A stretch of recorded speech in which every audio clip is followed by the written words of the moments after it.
The principal stood up, frowned at me and reproached. "Why can't you understand? I said it was just a joke among kids. Let's just leave it at that." At that moment, I looked at the virtue bear's all things hanging on the wall behind him in the office and felt extremely ironic.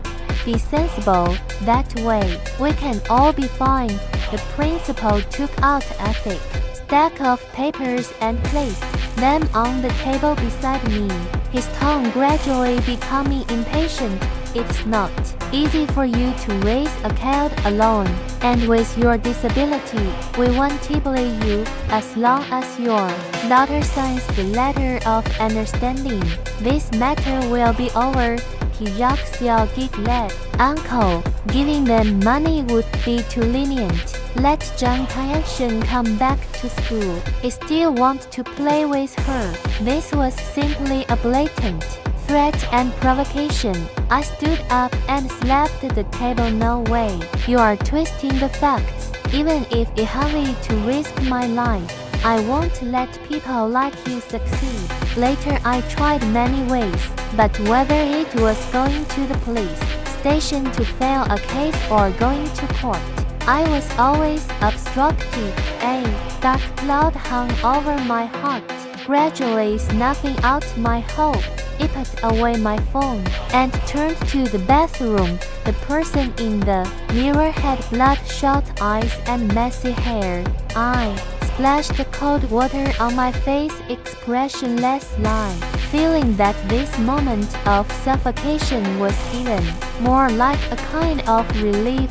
"It is said that justice will always win, but why is it so difficult for me to get justice for my daughter? Why do we not fight or grab, but we should be humiliated so much?" Thinking of this, I subconsciously touched at the medal in my breast pocket. This is the first-class meritorious medal sent by the head of the army on the day my husband left. On that day, a group of soldiers escorted her husband Shrelix to the door of the house. Looking at the blood-stained blouse, "Live with my daughter, but I really can't hold on this time." My daughter was in a trance the day she entered the emergency room, and she muttered to me, "Is it because I didn't save a father that they bully me like this?" Every time I think about it, my heart is like a knife. After cleaning up casually, I left the hospital while my daughter was asleep, coming to the gate of the military region again. I was in a trance. It's been a long time since I left with a leg injury. It's been a long time since I left with a leg injury. The medal in my hand is my last confidence, and I hope to get justice for my daughter. Jiang Chen, protect all mother and daughter. One last time, are you really unwilling? Do you want the military region to call the shots for you? I looked up and found that it was Kijak Xiao's parents. That woman had ever scolded my daughter in the most nasty words, and I just didn't know how a mother could say such a thing.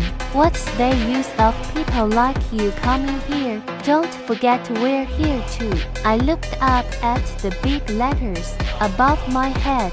Serving the people. I hope I can get my wish this time. Otherwise, I really don't know how to go forward.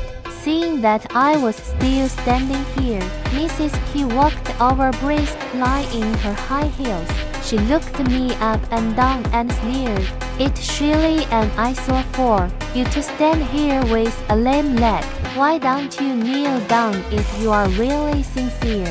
As she spoke, she suddenly raised her leg and kicked at me. If there were no accidents, I could have dodged them quickly with my old skills. Can it be I had a broken leg? The moment you get down on your knees, your dignity is shattered at the same time. Due to inertia, the medal that was tightly held in the palm of his hand was also thrown out. I hurriedly reached out to touch it, but my fingers were crushed to the ground by the high heels. "What are you doing?" The guard ran back and scolded, but his originally serious eyes trembled when he touched at the medal on the ground. "It is with meritorious service, medal of the first class."